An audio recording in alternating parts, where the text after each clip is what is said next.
علي صياد الأفاعي.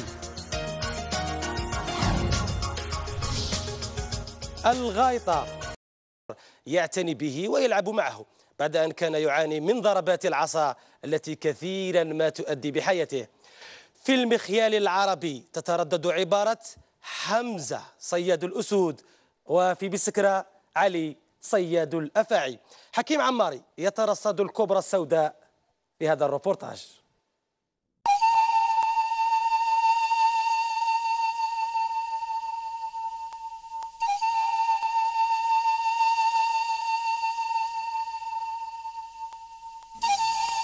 تعد هذه الجبال وهذه الوديان مرتعا خصبا للثعابين والأفاعي السوداء هنا في منطقة مشونش وضواحيها بولاية بسكرة.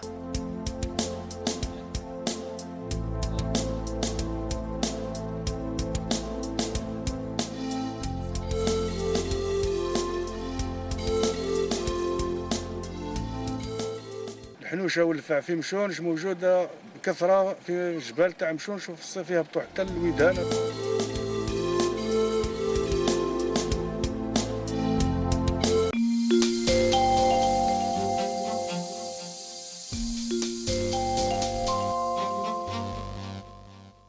يزداد تعداد الثعابين والعقارب والأفاعي ويكون الإنسان أكثر عرضة للخطر.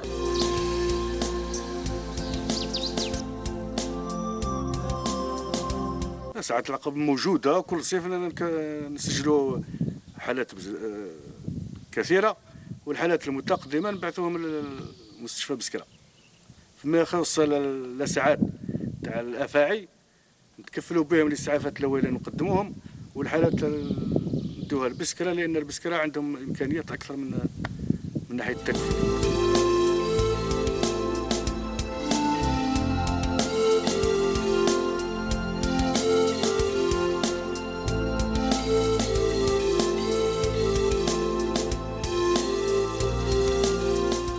علي منقري فنان متخرج من مدرسة الفنون الجميلة بباتنة، له هوايات متعددة لكن أغربها هذا الذي تشاهدون.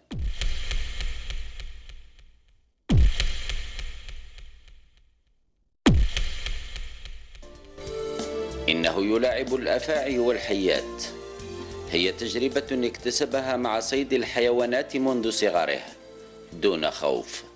ملي كنت صغير كنت مع الحيوانات، كنا نربيو الحمام في الدار القديمه، كنا نربيو الدجاج الارانب، المهم كلشي نتربى. الزرغي في غريونايا، الزرغي غير ضماوين، تسمى حنوشه والعقارب ديما كاينين عندنا.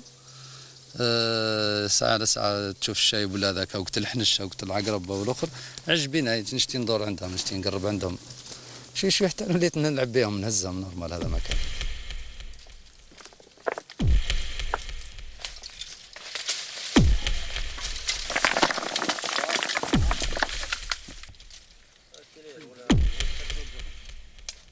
هذا التلفزيون صورك ربيه.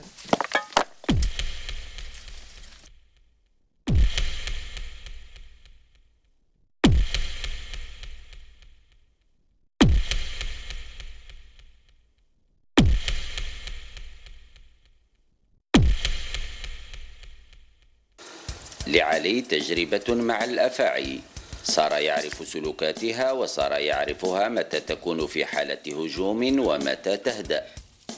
اللفعة ولا الثعبان ولا الكبرى كل هو كما أي كائن حي، وعنده السلوكيات تاعو، عنده الحركة تاعو، لو موفمون تاعو كيفاش عاد كيما نقولوا حنا كيفاش عاد يطاكي، كيفاش عاد يصيد. هو صياد تسمى كي تعرف الحوايج كيما هذم يكون على بالك حتى كيفاش عاد تتعامل معاه. ويعرف أيضا أنواع الثعابين والأفاعي التي تعيش في منطقة مشونش. كان عندنا نقولوا احنا الكبرى هذه السوداء، هي كبرى تاع شمال افريقيا. عندنا 1000 سايا مذرر قرينا سلوماك خوايا هلا 1000 سايا نشاون غير في غيروني ذي الجنانات غير قرنشني الزريق في غير ذا زداد.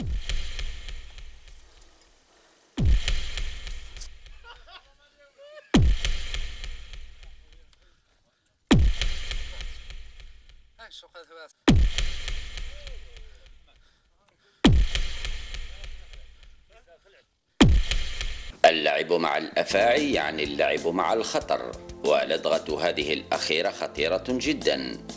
أما علي فتعرض لأكثر من لدغة.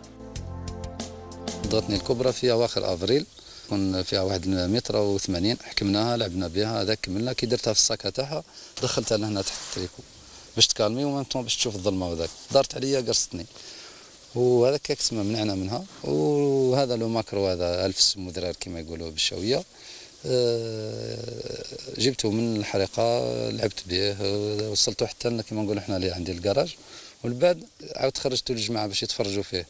كي ريكيبيريتو عاد ردوه في الساكه، زربت. كي زربت خليت صباعي هذا لبرا، تسمى حكمتو شغل نهز كوبرا عاد نهز، خليت صباعي لبرا، هو فمو على بالك يتحرك، هز ونابوك طويل، هز ضربه ضربتين لهنا وطلق.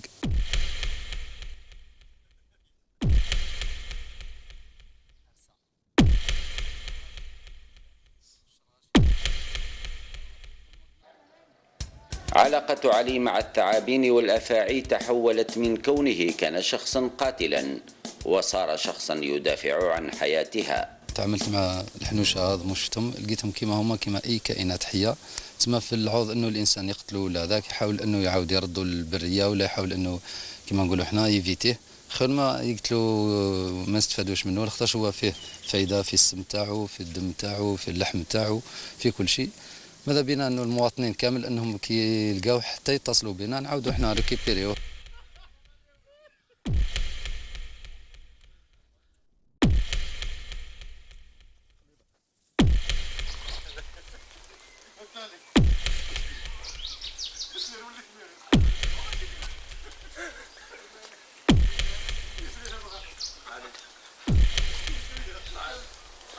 لسان علي يقول: صحيح ما أقوم به مبعث غرابة، وذنبي الوحيد أنني مغامر أهوى صيد الأفاعي بكل شجاعة.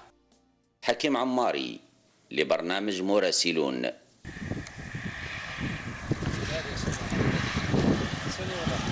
الحظ صفة لا نجده عند البشر